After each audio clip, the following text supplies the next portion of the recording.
અવાજ આવે છે ને? મારું નામ ગોહિલ સેજલબેન મહેશભાઈ. વાત કરીએ તો તમે ભાજપમાંથી નગરસેવિકા હતા અને અત્યારે તમે કોંગ્રેસમાં જોડાણા છો. શું પ્રોબ્લેમના કારણે તમે કોંગ્રેસમાં જોડાયા?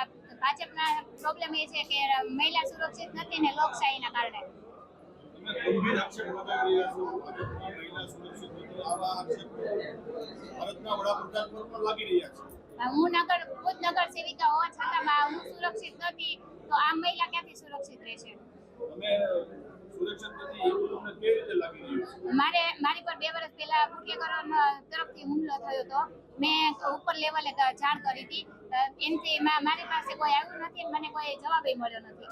બેન, માત્ર 3 કલાકમાં કોંગ્રેસમાંથી ભાજપમાં આવ્યા છો, શું કહેશો? શું એવું થયું તો પાછું આવું જવું પડ્યું?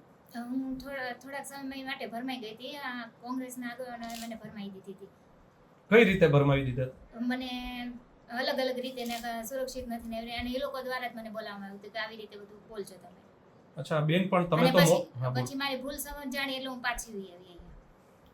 અચ્છા, એવું કહી રહ્યા હતા કે હું પોતે સુરક્ષિત નથી, માઇનોરિટી વિસ્તાર ઓબીસી લોકો છે એ પણ સુરક્ષિત નથી ભાજપમાં. મને કોંગ્રેસના આગેવાનો દ્વારા કહેવામાં આવ્યું હતું કોણે તમે એવી રીતે બોલજો. શું આગેવાન? કોણ નામ? કોંગ્રેસના આગેવાનો છે ઘણા. પણ શું નામ હતું? નામ તો નથી. એટલે હવે તમે જે પહેલા કહી રહ્યા હતા કે હું ભાજપમાં સુરક્ષિત નથી તો ભાજપમાં સુરક્ષિત નથી તો હવે તમે પાછા સુરક્ષિત છે? હા, સુરક્ષિત જ છું, પણ મને ભરમાવામાં આવી હતી. મારે ભૂલ થઈ ગઈ હતી અને ભૂલની હું માફી માંગુ છું, સ્વીકાર કરું છું. ફરીથી હું ભારતીય જનતા પાર્ટીમાં હતી અને જીવિત રહીશ ત્યાં સુધી ભારતીય જનતા પાર્ટીમાં રહીશ. બેન, પણ 3 કલાકમાં એવું શું થઈ ગયું કે તમે છે તમને જ્ઞાન થઈ ગયું, સંજ્ઞાન થઈ ગયું? મારી ભૂલ સમજાઈ ગઈ અને મેં વિચાર કરીને પાછી હું આવી છું. અચ્છા, કોણે ભૂલ સમજાવી બેન? મને મારી જાતે જ ભૂલ સમજાઈ ગઈ છે. અચ્છા બેન, કોંગ્રેસમાં જોડાણા ત્યારે તમને ભાજપના એક નેતાનો ફોન આવ્યો તો કોનો ફોન હતો કે હું તમને ટિકિટ આપીશ, આવી જાવ પાછા? એવો કોઈ ફોન નતો આવ્યો.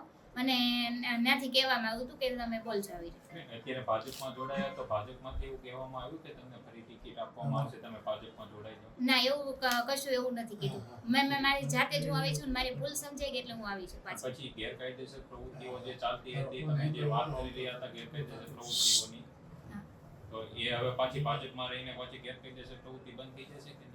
એવી કોઈ પ્રવૃત્તિઓ ચાલતી જ નથી. ત્યાંથી મને એવું બધું કહેવામાં આવ્યું હતું એટલે હું બધું મીડિયા સમક્ષ બોલી હતી.